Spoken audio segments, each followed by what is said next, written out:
मेरे प्रिय लोगों, यीशु मसीह के पवित्र नाम से आप सभी लोगों को प्रेम भरी बधाई। अप्रैल का महीना 2 तारीख है ना। हर दिन भविष्यवाणी का वचन जो है, भविष्यवाणी के नजरों से हम परमेश्वर के वचन को देख रहे हैं।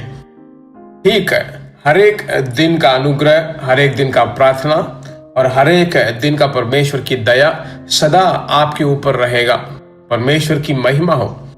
आज के दिन परमेश्वर हमसे क्या अपेक्षा करता है और क्या कहना चाह रहा है, मैं आपके लिए पढ़ता हूं। पहले कुरिन्थियों की पत्री 14वां अध्याय और 2 वचन। बाइबल बताती है, क्योंकि जो अन्य भाषा में बात करता है वह मनुष्यों से नहीं परंतु परमेश्वर से बातें करता है, इसलिए कि उसकी बातें कोई नहीं समझता, क्योंकि वह भेद की बातें आत्मा में होकर बोलता है। अभिषेक का नायक, अभिषेक के सामर्थ्य को पाया हुआ परमेश्वर का व्यक्ति, उसके साथ सफर करना कितना बेहतरीन बात है। परमेश्वर की आत्मा का काल है, वाले परमेश्वर की अपेक्षा कर रहे हैं। तो जो जो अपेक्षाएं, आशीषें वो बोलता है, उसे हम जान रहे हैं, सीख रहे हैं। तो परमेश्वर की आवाज, भविष्यवाणी की आवाज क्या है, अन्य भाषा में जो आशीष है वो क्या है, अन्य भाषा में बोलता हूं तो उससे क्या उपयोग है।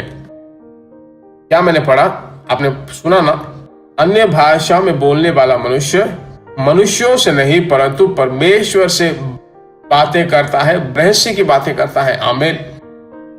अन्य भाषा में जब आप प्रार्थना करना शुरू करोगे, तुरंत आपकी आत्मा में बहुत बड़ा आनंद आएगा, क्योंकि आपका कॉन्वर्सेशन परमेश्वर से कनेक्ट किया जा रहा है, मनुष्य से बिल्कुल डिस्कनेक्ट किया जाता है।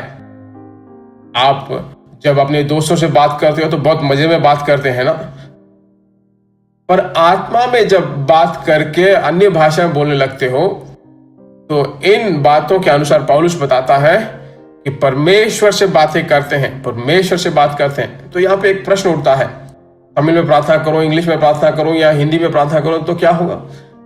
देखिए, वो सब जो है दुनिया के अनुसार, दुनिया की भाषाएं हैं। हम परमेश्वर से बात करते हैं उन भाषाओं में। यहां पर जो है स्वर्ग की भाषा हम बोलते हैं। आमीन।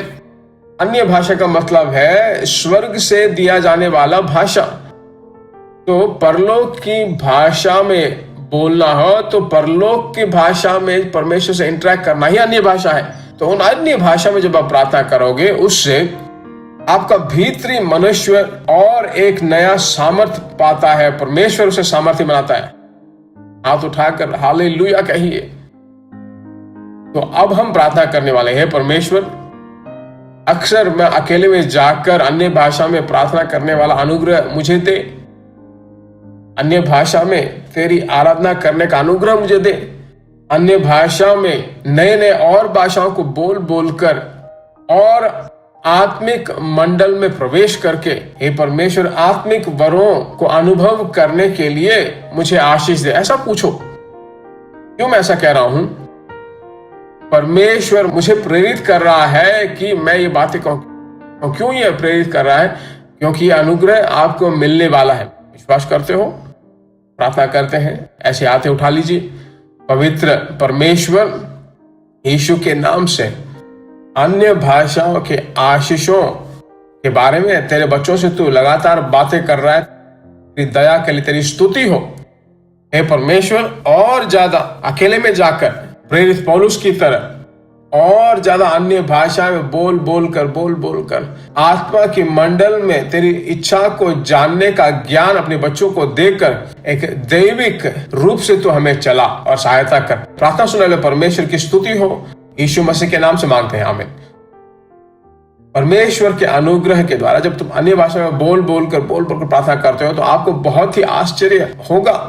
आप जाकर उन अनुभवों को कमेंट सेक्शन में जाकर भर्ती करें और अपने आशीषों को जो है जरूर शेयर करें, दूसरों के साथ जरूर शेयर करें।